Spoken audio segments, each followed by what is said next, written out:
Le week-end dernier a été des plus difficiles. Alors que les gens sont sortis pour s'amuser ou profiter du week-end et de la fête d'Halloween, la foule a tué des centaines de personnes. Alors ne swipez surtout pas cette vidéo, elle peut vous être utile.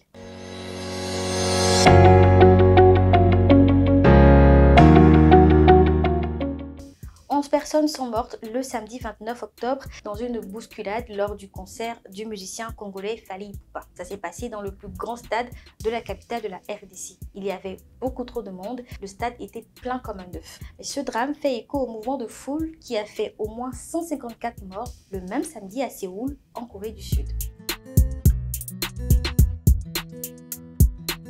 Déjà, ce qu'il faut comprendre, c'est qu'un mouvement de foule est un mouvement incontrôlé de la foule. Lors de mouvements de foule, les gens peuvent être tellement serrés qu'ils n'arrivent plus à respirer correctement. Il y a aussi des risques de piétinement par la foule, par exemple en cas de chute. Il y a des scientifiques qui étudient et observent les déplacements collectifs. Et d'après eux, tout incident amplifié par le stress peut rapidement prendre une ampleur considérable et créer la panique. Que ce soit lors d'un concert, en plein air ou dans une salle de spectacle, la moindre pression, le moindre petit mouvement d'épaule se transmet d'une personne à l'autre et la vague va se propager à travers toute la foule. Dans ces moments-là, à cause de la force exercée sur elle, la cage thoracique est compressée et dans le même temps, l'air vient à manquer. Les personnes commencent donc à s'évanouir et si la pression est maintenue encore quelques minutes supplémentaires, elles peuvent mourir asphyxiées.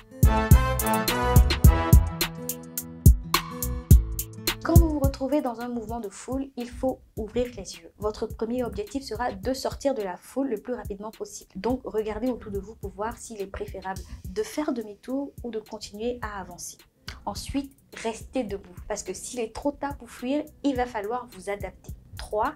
Économisez votre oxygène. Ne criez pas et contrôlez votre respiration dans la mesure du possible. 4. Repliez les bras devant vous, comme ça, comme un boxeur. Dans cette position, vous protégez votre cage thoracique et vous préservez quelques centimètres d'espace autour de vos côtes et de vos poumons. 5. Laissez-vous porter par la vague.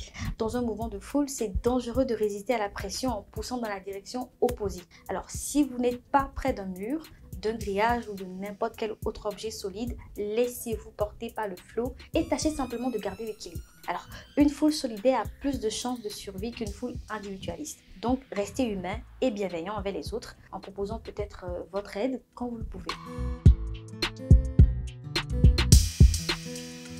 Les événements de ce week-end ont été très éprouvants. Kayamaga compatit et souhaite beaucoup de courage aux personnes qui ont perdu des proches. C'est ici qu'on s'arrête aujourd'hui. Prenez soin de vous et à bientôt.